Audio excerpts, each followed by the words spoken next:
Сәлеметсіздер ме 7 сынып оқушылары? Біз бүгін 4 тоқсанға арналған энергия бөлім бойынша жиынтық бағалаудың тапсырмаларын орындаймыз. Бірінші тапсырма: мысалдарды механикалық энергияның сипаттамаларымен сәйкестендіріңіз. Бірінші А суреті: бала жүгіріп бара жатыр. Бұл жерде тек қана кинетикалық энергиясы бар. Бірге сәйкес келеді. В суреті: ұшақ келесі ұшуға дейін 3 сағат дамылдайды. Бұл жерде қозғалыста, биіктікте жоқ. Сондықтан толық механикалық энергиясы нөлге тең болады. Кинетикалық энергияда жоқ, потенциалдық энергияда жоқ. Сондықтан толық механикалық энергиясы нөлге тең болады. С суреті: ұшақ аэропортқа қонуға бет алды. Потенциалдық энергиясы кеміп, кинетикалық энергиясы артып жатыр. Яғни кинетикалық әрі потенциалдық энергиясы бар. Д суреті: ағашта алма пісіп тұр. Белгілі бір биіктікте тұр. Сондықтан тек потенциалдық энергияға ие болады. А суретіне 1 деп қояқ. В суреті 4-ке сәйкес келеді. С суреті 3-ке. Д суреті 2-ге. Екінші тапсырма: массасы 200 грамм дене 72 км/сағат жылдамдықпен вертикаль жоғары лақтырылды. Ауаның кедергісі ескерілмейді. G-дің мәні тұрақты 10 ньютон килограмм. А нұсқасы: дененің лақтырылған мезеттегі кинетикалық энергиясы. В нұсқасы: ең жоғарғы нүктедегі потенциалдық энергиясы. С нұсқасы: ең үлкен көтерілу биіктігі. КБЖ-ға келтіріп алайық. 200 граммды килограммға айналдырамыз. 1000-ға бөлеміз. 0,2 килограмм.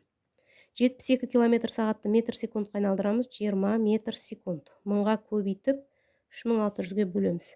А нұсқасы бойынша дененің лақтырылған мезетінде кинетикалық энергиясын табамыз. Ол кинетикалық энергияның формуласы mv² бөлінген 2, масса 0,2 килограмм,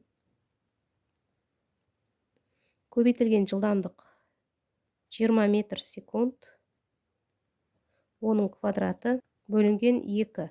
20-ның квадраты 400, оны 0,2-ге көбейтеміз, бөлеміз 2-ге, тең 40 джоуль. Келесі В нұсқасында ең жоғарғы нүктедегі потенциалдық энергиясы. Ең жоғарғы нүктедегі потенциалдық энергиясы ол тең болады кинетикалық энергияға. Сонда екеуі де 40 джоуль.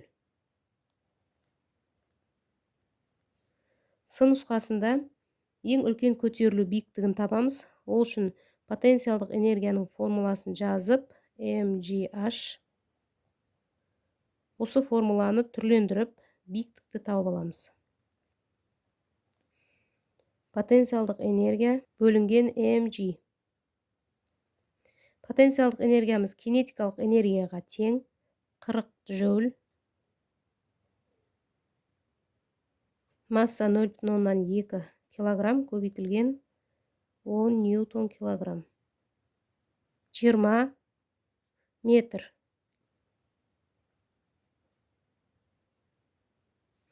Жауабы: потенциалдық энергия тең кинетикалық энергияға. Екі энергияда 40 джоульге тең. Ал биіктік 20 метр. Үшінші тапсырма: алма ағашында жер бетінен 3 метр биіктікте массасы 0,6 килограмм алма жерге үзіліп түсті.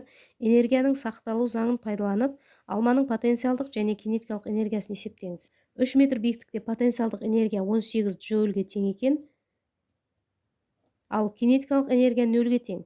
Яғни ең үлкен биіктікте кинетикалық энергиямыз 0-ге тең, потенциалдық энергияның максимал мәні.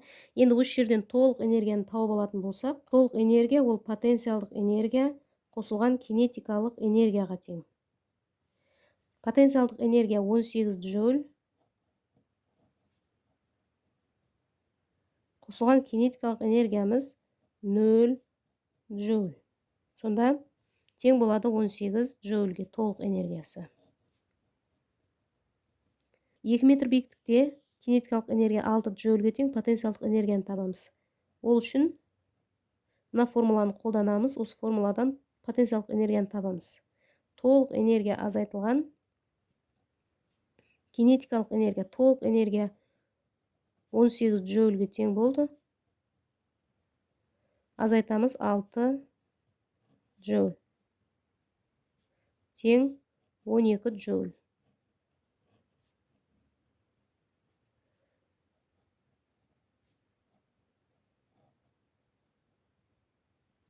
Бір метр биіктікте потенциалдық энергия 6 джоульге тең, ал кинетикалық энергияны табуымыз керек.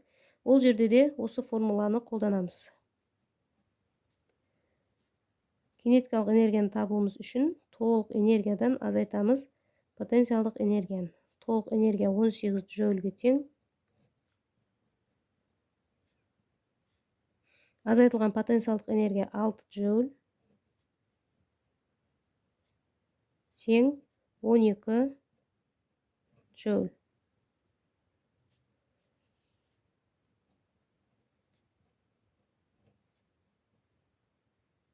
Нөл метр биіктік. 0 метрде ол потенциалдық энергия 0-ге тең болады.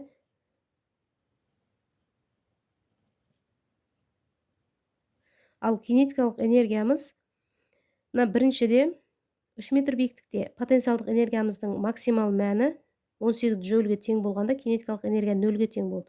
Енді 0 метр биіктікте потенциалдық энергиямыз 0-ге тең болғанда кинетикалық энергияның максимал мәніне жетеді 18 джоульге.